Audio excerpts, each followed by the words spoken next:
மோர் மிளகா வத்தல் செய்யலாமா? இதே மாதிரி ஒருக்கு ட்ரை பண்ணுங்கள். நல்லா கிறிஸ்பியாக இருக்கும், வருஷத்துக்கும் வச்சுக்கலாம். அதுவும் இல்லாமல் புளிக்குழம்பு காரக்குழம்பு வைக்கும் போது இந்த மாதிரி செஞ்சு சாப்பிடுங்க. இதுக்கு நான் 2 விதமான மிளகாய் எடுத்திருக்கேன். அதாவது மோர் மிளகாக்குனே போடுற மிளகாய், யூஸ்வலாக நம்ம சட்னி கரைக்கிற நீல மிளகாய். இது எல்லாமே ஒருக்க கண்டிப்பாக சோம்பேறித்தனப்படாமல் வாஷ் பண்ணிக்கோங்க. கழுவிட்டு இது மாதிரி கத்தியால் கீத்தி விட்டால் ஷேப் இருக்காது.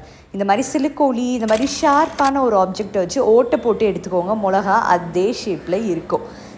ஒரு பாத்திரத்தில் நல்லா திக்காக இருக்க தயிரில் கல்லுப்பு சேர்த்து 1 கிளாஸ் தண்ணி ஊற்றி இது மாதிரி நல்லா அடிச்சுக்கோங்க, திக்கான லஸ்ஸி பதத்துக்கு.